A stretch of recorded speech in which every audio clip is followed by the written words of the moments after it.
presentes são o Dr. António Sérgio e também um paciente seu, Hernani Costa. Olá, muito bom dia a ambos. Doutor, a técnica que vamos falar inicialmente é a banda gástrica. Muito bem. Penso que ainda há muito pouca informação, não só dos pacientes e do público, mas até da própria classe médica sobre esta técnica e como lidar com ela, acima de tudo. É um facto. Muito bom dia a todos. Sabemos como se faz, mas depois há todo um trabalho de acompanhamento do doente que é preciso ser feito, não é? Em particular, isso é um facto. Se repare que já são técnicas que se fazem no nosso país já desde 1996.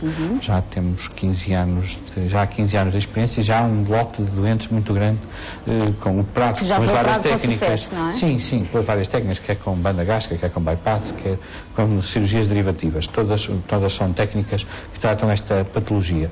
Mas, de facto, ainda há uma certa resistência a esses tratamentos, não sabemos muito bem porquê, mas de facto existe, e há, da grande maioria dos médicos, uma dificuldade grande em tratar dos pacientes que são submetidos a essas técnicas cirúrgicas. Ainda pensam muitos deles, isso já não é do meu foro, é do foro do médico que o operou, vai tratar com o médico que o operou. Isso acontece frequentemente. Claro, mas tem que estar todos alertados e todos dentro do assunto, não é? Tem que ser um trabalho em conjunto. É obrigatório, repare, se a obesidade é considerada uma epidemia do século XXI, nós temos todos que tratar a epidemia, temos que estar todos preparados para a tratar quando ela aparece, não é? E, portanto, temos que ser capazes de lidar, com esses pacientes, que são pacientes iguais aos outros pacientes. Só que têm uma cirurgia efetuada para tentar melhorar a sua qualidade de vida. Disse no início que é uma das técnicas de emagrecimento, mas obviamente não vai toda a gente que quer emagrecer fazer uma banda gástrica, fazer este tipo de cirurgia. Ela está indicada em que casos, doutor? Bom, as indicações são as indicações feitas pela Organização Mundial de Saúde, que vêm desde 1991. Nós, para sabermos que tipo de obesidade as pessoas têm, nós temos que fazer algumas contas, não é? E jogamos com o que nós chamamos de índice de massa corporal. E porquê? Porque nós sabemos que à medida que esse índice de massa corporal avança, o risco de se terem doenças associadas, como por exemplo a diabetes, a hipertensão, as doenças cardiovasculares e por aí fora, é maior. E portanto, nós achamos que os doentes que têm um índice de massa corporal acima de 35 e têm já doenças associadas, quer dizer que têm uma obesidade já grave, tem indicação para esse tipo de terapêutica. Ou então os doentes têm esse índice de massa corporal igual a 40, também têm indicação para esse tipo de terapêutica. Falta-me só dizer que o índice de massa corporal acha-se dividindo o peso pela altura ao quadrado. Não é? Nós dividindo o peso pela altura ao quadrado, sabemos mais ou menos, claro que há grupos de pessoas que não entram nessas contas, mas por outras razões, mas nós, de grosso modo, nós sabemos até que ponto essas pessoas têm ou não indicação cirúrgica, porque sabemos que as outras técnicas para terem sucesso nesse tipo de pacientes, que são praticamente não têm. O sucesso andará no 2%. Tem uma diferença muito grande. Nós temos técnicas que têm sucesso na ordem dos 90%. Portanto, é uma diferença significativa. Doutor, não há bela sem senão. É uma cirurgia que envolve riscos? Claro. Todas as cirurgias envolvem riscos. E a cirurgia da obesidade, ela também envolve riscos. Mas, é assim, consoante nós avançamos nas técnicas, nós temos técnicas cirúrgicas mais simples, técnicas cirúrgicas mais complicadas. Claro que quanto mais complicada a técnica cirúrgica, maior é o risco. O risco que se tem, em particular com a banda gástrica, porque é uma prótese que nós utilizamos, não é? É uma prótese e a prótese tem um risco de qualquer prótese, a prótese no olho, a prótese no joelho, a prótese em qualquer lado. Doutor, eu sei que o doutor tinha imagem justamente para mostrar essa técnica, o que é feito exatamente, que tipo de cirurgia é feita quando se coloca uma banda gástrica. Não podemos mostrar a imagem inicial, porque ela chegou um pouco danificada, mas podemos tentar explicar o que é que acontece quando se coloca uma banda gástrica. O que é que acontece ao nosso estômago, nomeadamente? Em princípio, fica mais pequeno, fica partido em dois. Portanto, vai saciar-se muito mais depressa. Mais rapidamente. A banda banda gástrica é colocada, na parte alta do estômago, na parte muito alta, faz uma bolsa gástrica muito pequenina, isto é colocada lá sem haver envolvimento do órgão, sem cortar o órgão, sem haver destruição qualquer do órgão. Ele apenas vai ser apertado como uma cinta, digamos assim, é como um cinto que se coloca, não é? E depois, a grande particularidade que ela tem é que consegue ser ajustável de acordo com as necessidades do emagrecimento. Ou então, se não temos necessidade... Ou alargar, exatamente. Porque aquilo está ligado a um depósito que fica subcutâneo, claro, que fica junto ao músculo, e que nós, através de uma injeção com soro fisiológico, conseguimos fazer com que ele aperte ou ele alargue consoante a necessidade. Sem qualquer tipo de corte? Sem qualquer tipo de cirurgia, só com uma injeção, com uma pica, como se fosse fazer uma injeção intramuscular noutro sítio qualquer. É exatamente igual, não há nenhuma alteração. Parece muito simples, não é? Não é complicado, não é complicado. É complicado. Quem trabalha não é complicado, quem trabalha na área não é. Foi este tipo de cirurgia que o Sr. Hernani Costa submeteu, pensou que já em 2004, não é? Exato. Bom dia, Sr. Hernani. Bom dia. Como está? Hernani, na altura pesava, antes da cirurgia? 205 quilos. Chegou aos 205 quilos. Vestia o tamanho 8XL. Era X, 8 vezes. 8 vezes, não é? Justamente. Que tamanho é que está a vestir agora? Um Nel normal, qualquer trapinho agora chega. Quantos quilos emagreceu? Emagreci 120 quilos. É impressionante. Saíram 2 pessoas dentro de mim. Completamente. 2 pessoas normais. É impressionante. Como é que se sentiu em todo o processo de pós-cirurgia? Teve que readaptar a sua alimentação? Tudo. Temos que... É como um bebé que começasse... Principalmente aprender a comer. Justamente, começamos por fazer comidas, as papas moles, os líquidos, depois as dieta papas líquida, moles. essencialmente, não é? Sim, depois as papas moles. E depois, a partir daí, vamos aprendendo a comer, vamos ensinando o nosso organismo, o nosso estômago, àquilo que podemos... Há alimentos que não podemos comer no início, o organismo rejeita. Aqueles que têm, por exemplo, eu gostava muito de esparguete, e o esparguete não pode ser comido como nós conhecemos normalmente, tem que ser muito seccionado, porque como é um filamento comprido, depois causa-nos perturbação no estômago. Tem que ser muito seccionado, é muito cortadinho, e aí já se pode comer. E depois o organismo vai se adaptando e com o tempo... Claro. Sabemos que o estômago fica satisfeito ou saciado mais rapidamente. Mas os olhos também comem. É difícil resistir. Os outros sentidos estão cá todos, não é? Claro, o olfato. Justamente. E os nossos prazeres... E o prazer de mastigar determinados alimentos. Eu tinha o prazer de comer. Qualquer coisa que eu comesse era ótimo. Não era... Principalmente carne. Mas provavelmente... E chegou a cometer alguns desses erros no início? O que é que sentia a seguir? O organismo rejeita, não se consegue comer. Depois há pequenos truques, porque, por exemplo, um bife passado na varinha mágica come-se. Até as tripas à moda do Porto, se puser num copinho e triturar na varinha mágica, já dá para ter o gostinho, o paladar. Já nos satisfaz e já nos sacia, não é? Eu sei que tenho uma grande estima pelo Dr. António Sérgio, não é? Chegando mesmo a dizer que é mais que um médico para si. Porque o acompanhou em todo o processo. O doutor ajuda-nos em tudo. Eu estou constipado, telefono ao Dr. António Sérgio, o que é que faço? Dói-me no rim, tive pedra e cálculo. E telefono ao Dr. António Sérgio e ele disse-me o que é que eu tinha que fazer exatamente.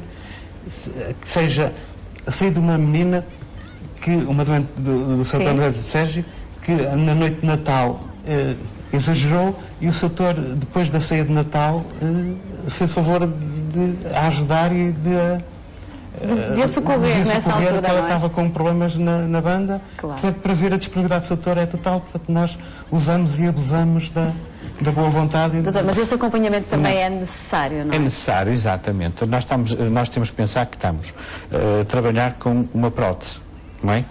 E a grande maneira que nós temos, e a prótese não se mexe, não é como um esfíncter que nós temos que se adapta para a passagem dos alimentos, não se adapta essas coisas todas. Há possibilidade do corpo rejeitar essa prótese?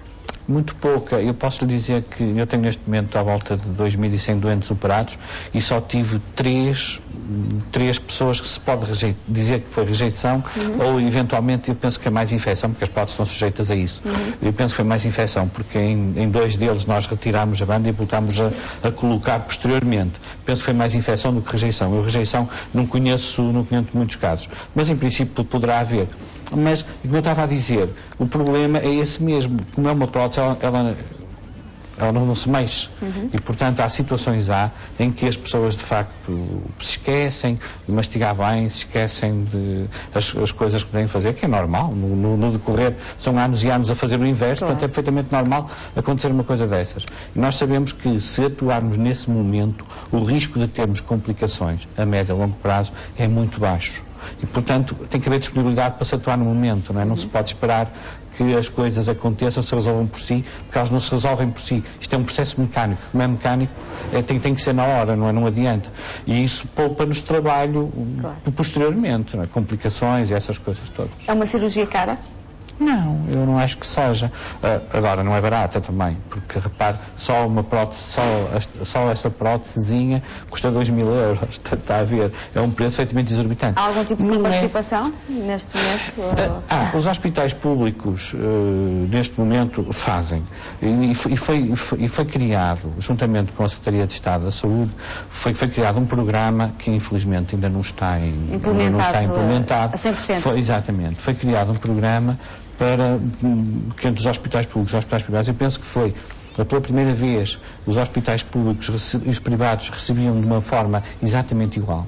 O doente, quer fosse tratado no hospital público, quer fosse tratado num hospital privado, os hospitais recebiam exatamente a mesma quantidade de dinheiro, e era um tratamento que era feito por, no mínimo, tinha um período mínimo de 3 anos, embora este follow-up, como se viu, tenha que ser seguido para o resto da vida, mas pelo menos aqueles 3 anos eram contemplados por esse programa. Era um programa que eu acho que está muito bem feito. Houve centros que se prepararam para receber, porque entretanto concorreram e foram aceitos, essas coisas todas. O que é um facto é que ainda não está implementado e os centros continuam prontos, preparados, à espera que esse programa entre em funcionamento. De qualquer das maneiras, todos os subsistemas de saúde que estão na dependência de qualquer ministério, como a obesidade foi em 2004, pelo secretário de Estado da altura, considerada uma doença, todos eles comparticipam na cirurgia. Isso é um facto. Falamos da banda gástrica, mas há outras técnicas que podem ser usadas, semelhantes como o bypass, ou só diferentes? Não são semelhantes. São muito diferentes? Todas as outras técnicas são completamente diferentes. São técnicas muito mais invasivas. Como é que se opta por uma ou por outra? É uma questão de escola mais propriamente do que propriamente, porque os resultados a médio e longo prazo, que é o que nos interessa, a curto prazo de um ano, as coisas são todas muito boas. Mas os resultados a médio e longo prazo são iguais nas várias técnicas, não há grande diferença. Em termos de perda de peso, é muito igual, na ordem dos 70% do excesso de peso perdido, e a probabilidade de não perderem peso andam entre os 17%, entre os 15% e os 20%, portanto, são muito iguais. Os riscos é que são completamente diferentes de uma e de outra. Não é? Os riscos são, porque são técnicas mais invasivas, e como técnicas mais invasivas que são técnicas em que nós temos que seccionar órgãos. Bypass diz o nome, bypass vai ultrapassar alguma coisa, não é? Claro. Temos que seccionar vários órgãos e temos que ligar um órgão com outro. E isso é causa de complicações, não é? Isso é causa, são cirurgias que têm à partida um risco cerca de entre 10 a 20 vezes superior à cirurgia da banda gástrica. Tem um risco de mortalidade que é na ordem de 1%, não é? Portanto, as pessoas são técnicas diferentes, são técnicas completamente diferentes. No entanto, há algum tipo de pacientes que nós sabemos que essas técnicas são melhor servidos, digamos do que uma técnica de banda. Tudo depende da pessoa que está à nossa frente. Exatamente. Por exemplo, se tem diabetes, tem essas doenças associadas, porque a diabetes tem uma probabilidade de remissão em 85% dos doentes que fazem, por exemplo, bypass. E nos doentes que fazem, por exemplo, uma banda, tem uma possibilidade de remissão na ordem de 50%. Aqui há uma decalagem muito grande, uma diferença muito grande, e, portanto, eu penso que aí justifica, indiscutivelmente, justifica correr o risco. À parte daí, depende muito da discussão que é feita entre o médico e o paciente, portanto, depende muito disso. Entre a operação e a recuperação total do paciente, vai quanto tempo? Se falamos em recuperação em termos de perda de peso, a perda de peso, quando é feita por uma técnica tipo banda gástrica, que nós chamamos de técnica restritiva pura, vai em ano e meio a 2 anos. E nos doentes que nós chamamos super obesos, isto é, que têm um índice de massa corporal muito mais elevado, pode ir até aos 4 anos. Mas no bypass gástrico é muito mais rápido. A grande diferença que ele tem é essa, que a perda de peso é de facto muito mais rápida. Em 10 meses, 12 meses, essa perda de peso está perfeitamente consumada, não é? Claro. Hernani, como é que se sente agora? Uma pessoa nova, diferente. Pequenos gestos que para qualquer um de nós são inconscientes. O cruzar a perna era impensável há 6 anos atrás, não é? Era completamente... ser mais um na multidão é muito bom. Porque uma pessoa gorda é discriminada. Sejamos francos e claros. Isso é que ainda tem também uma cirurgia para fazer agora para recuperar totalmente, não é? Uma cirurgia estética, plástica, não é? Depois começamos primeiro só queremos emagrecer, depois começamos a ficar vaidosos e queremos melhorar, compor o corpo. Sente-se, portanto, valeu a pena. Sem dúvida. Eu voltava a fazer o mesmo e aconselho a quem tenha, eventualmente quem esteja receoso, porque eu estava receoso, eu tinha muito medo da primeira cirurgia. Como imagina, é uma coisa completamente incrível. Eu estava muito receoso de ir para o bloco. Tinha medo, na altura? Tinha muito medo, e foi por isso que se calhar engordei um bocadinho mais, porque estava receoso de ir ao bloco. Mas depois ganhei coragem, que já não podia. Eu vivo num primeiro andar, tinha de subir 19 degraus e já não conseguia subir-los todos de uma vez só. Tinha que me sentar a meio das escadas e aguardar um bocadinho para recuperar o fogo para subir. Como imagina, eu na altura tinha 44 anos, era muito violento, e então foi a decisão que teve que... Muito bem. Custou, mas foi. Muito obrigada. Muito obrigado. Muito obrigada também.